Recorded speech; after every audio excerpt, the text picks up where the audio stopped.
अब engineers gate की एक सबसे अच्छी बात क्या है मालूम है? आप चाहे कोई भी इंजीनियर हो, चाहे आप सिविल इंजीनियर हो, चाहे आप कंप्यूटर साइंस इंजीनियर हो, चाहे आप मैकेनिकल इंजीनियर हो, आप गेट का कोई भी पेपर दे सकते हो। इसमें कोई ऐसा बंधन नहीं है कि आप सिविल वाले हो तो सिर्फ़ सिविल ही दो, कोई भी दे सकते हो। हाँ, बाकी नमस्ते इंजीनियर्स। आज मैं आप लोगों को गेट एग्ज़ाम की कुछ ऐसी दिलचस्प बातें बताने जा रहा हूँ, जो आपको जानना ज़रूरी है, बहुत ज़रूरी है।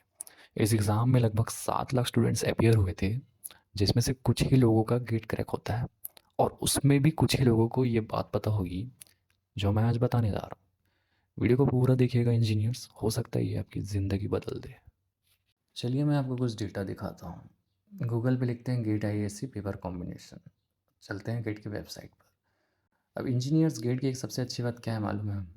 आप चाहे कोई भी इंजीनियर हो, चाहे आप सिविल इंजीनियर हो, चाहे आप कंप्यूटर साइंस इंजीनियर हो, चाहे आप मैकेनिकल इंजीनियर हो, आप गेट का कोई भी पेपर दे सकते हो।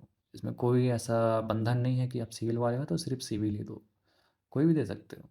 हाँ, बाकी आप सीएस की अगर देते हो ना तो आपको सीएस के हिसाब से फिर ये कॉम्बिनेशंस मिलेंगे, जैसे कि यहाँ पे लिखा है। ये यहाँ पे अभी 2 मतलब बहुत सारे नए कॉम्बिनेशन आए हैं, वो उसके बारे में था, लेकिन हमें इस वाले में देखना है कि इसमें कितने सारे हैं। देखिए, सिविल के साथ साथ आप एरोस्पेस, एग्रीकल्चर बहुत कुछ दे सकते हो, समझ रहे हो? मतलब ज़रूरी नहीं है कि आप सिविल वाले हो तो आप सीएस दो, ठीक है? सीएस में पेपर दो। आपको अगर इंटरेस्ट है सीएस में तो आप सीएस में दे सकते हो, लेकिन आपको पढ़ना पड़ेगा उस हिसाब से, क्योंकि इसका सिलेबस अलग है, मेहनत ज़्यादा लगेगी, है ना? तो ये सब बातें ध्यान में रख के आप कर सकते हो तैयारी।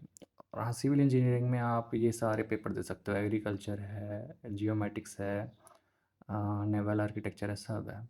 सीएस में भी आप data science, mathematics, physics, statistics, electronics, geometrics engineering civil और सीएस दोनों में कॉमन है। एक बार ध्यान दीजिए, देखें, क्योंकि ये इंटरडिसिप्लिनरी है ना जियोमेट्रिक्स इंजीनियरिंग। अब आपको मैं डेटा दिखाता हूँ, आप तब आपको आएगा मज़ा।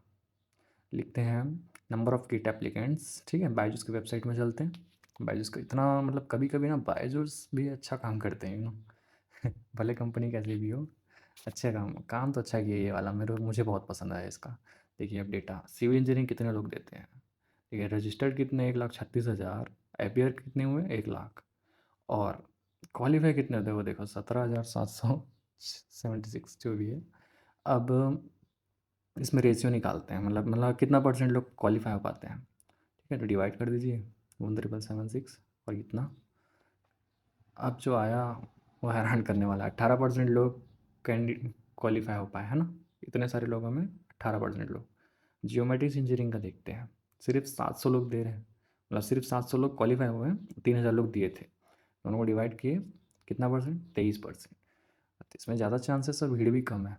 वो चीज़ भी अच्छी है, इसके बारे में आप पता कीजिए जियोमेट्रिक्स इंजीनियरिंग है क्या, इसका करियर क्या है, स्कोप क्या है, हर चीज़ यूट्यूब में डला हुआ है, ठीक है? आप मेरे को बोलोगे तो मैं भी बना के दे दूँगा, ठीक है? इसके बारे में पता कीजिए। और ऐसे ही एनवायरनमेंट साइंस भी है एक, उसके बारे में भी पता कीजिए। खासकर सिविल वाले बच्चों के लिए बोल रहा हूँ मैं, क्योंकि मैं खुद एक सिविल इंजीनियर हूँ, तो मैं इसके ऊपर ज़्यादा रिसर्च किया था। अगर आप सीएस वाले हो तो आपके हिसाब से भी कुछ कुछ बने होंगे, जैसे डेटा साइंस है वो नया निकला था, एक एआई का पेपर आया था, ठीक है? तो ये सब बातें को ध्यान रखना, है ना? और मैं बोलता हूँ कि भीड़ में खोने की ज़रूरत ही नहीं है आप लोग को। एमटेक करने जा रहे हो, पर्टिकुलर स्पेशलाइजेशन में जाइए ना, पूरा का पूरा सिविल इंजीनियरिंग में क्यों जा रहे हो आप? जिस पर्टिकुलर फील्ड में आपको इंटरेस्ट है उसी में जाओ, है ना? ज़्यादा बेटर है।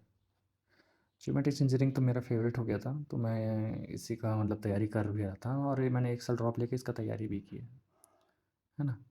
अब कुल मिला के मेरा कंक्लूज़न यही है इंजीनियर्स, कि आप लोग प्रॉपर रिसर्च कीजिए कि आपको कौन सा गेट पेपर देना है, क्योंकि बहुत ऑप्शंस हैं। सिर्फ सिविल इंजीनियरिंग वालों के लिए सिर्फ सिविल का पेपर नहीं होता है, बहुत सारे पेपर होते हैं। और आपको सिविल में भी इंटरेस्ट नहीं है तो आप दूसरा पेपर दीजिए, और दूसरे पेपर के हिसाब से कॉम्बिनेशन से उसमें दीजिए, लेकिन 2 पेपर दीजिए। अब थर्ड ईयर में हो तो भी 2 पेपर ही दीजिए। ऐसा मतलब 1800 के लिए इतना बड़ा अपॉर्चुनिटी को मिस मत कीजिए, ठीक है? वीडियो अच्छा लगा तो लाइक कर देना, चैनल को सब्सक्राइब कर देना, ठीक है? अब थैंक यू, बाय।